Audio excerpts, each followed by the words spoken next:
is where authorities say 6 children, the youngest only 3 years old, were victimized repeatedly over more than a year. It's an underground storm shelter near the home of William Chase McElroy, one of the men charged with raping and sodomizing the children, as well as kidnapping and human trafficking. Inside the storm shelter, there were chairs and beds and things of that nature, and the children were drugged by Mr. Trejos and tied to the bed and to the chair and to a pole. And then people would come and pay money to have sex with these children. Assistant District Attorney Brian Jones says there could be more victims and more alleged perpetrators. He says the grand jury has indicted a 4th person, but he can't release that name because that person hasn't been arrested yet. But he says we may never know the full extent of the horrors that happened here. There are some allegations with individuals that we will have a hard time identifying just because we don't know their names.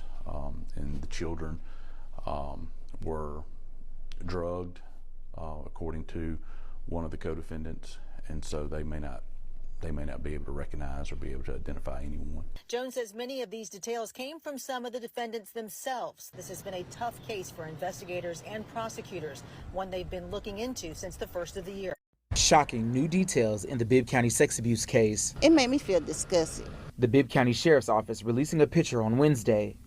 It's the first look inside the bunker where at least 10 children were sexually abused. Sometimes the children would be there, tied to a pole that was there, bound to a bed that was there, or in a chair that was there.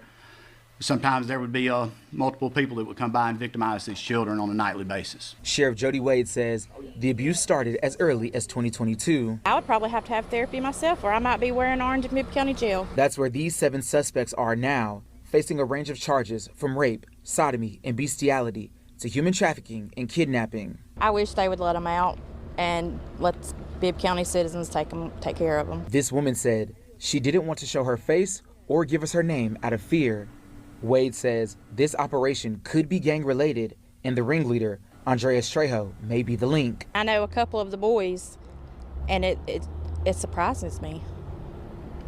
I can't believe that it was like just not far from where my sister lives, actually, and she has kids. The Bibb County Sheriff's Office says some of the suspects are parents to some of the children involved.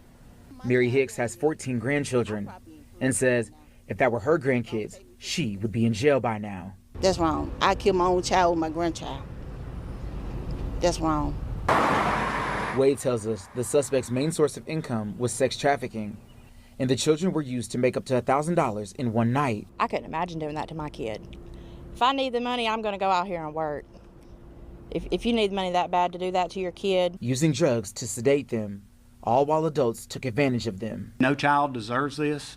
That's the most horrible thing you can do, the power and control of it, the stealing the innocence of a child and the horrible victimizations they went through with these monsters.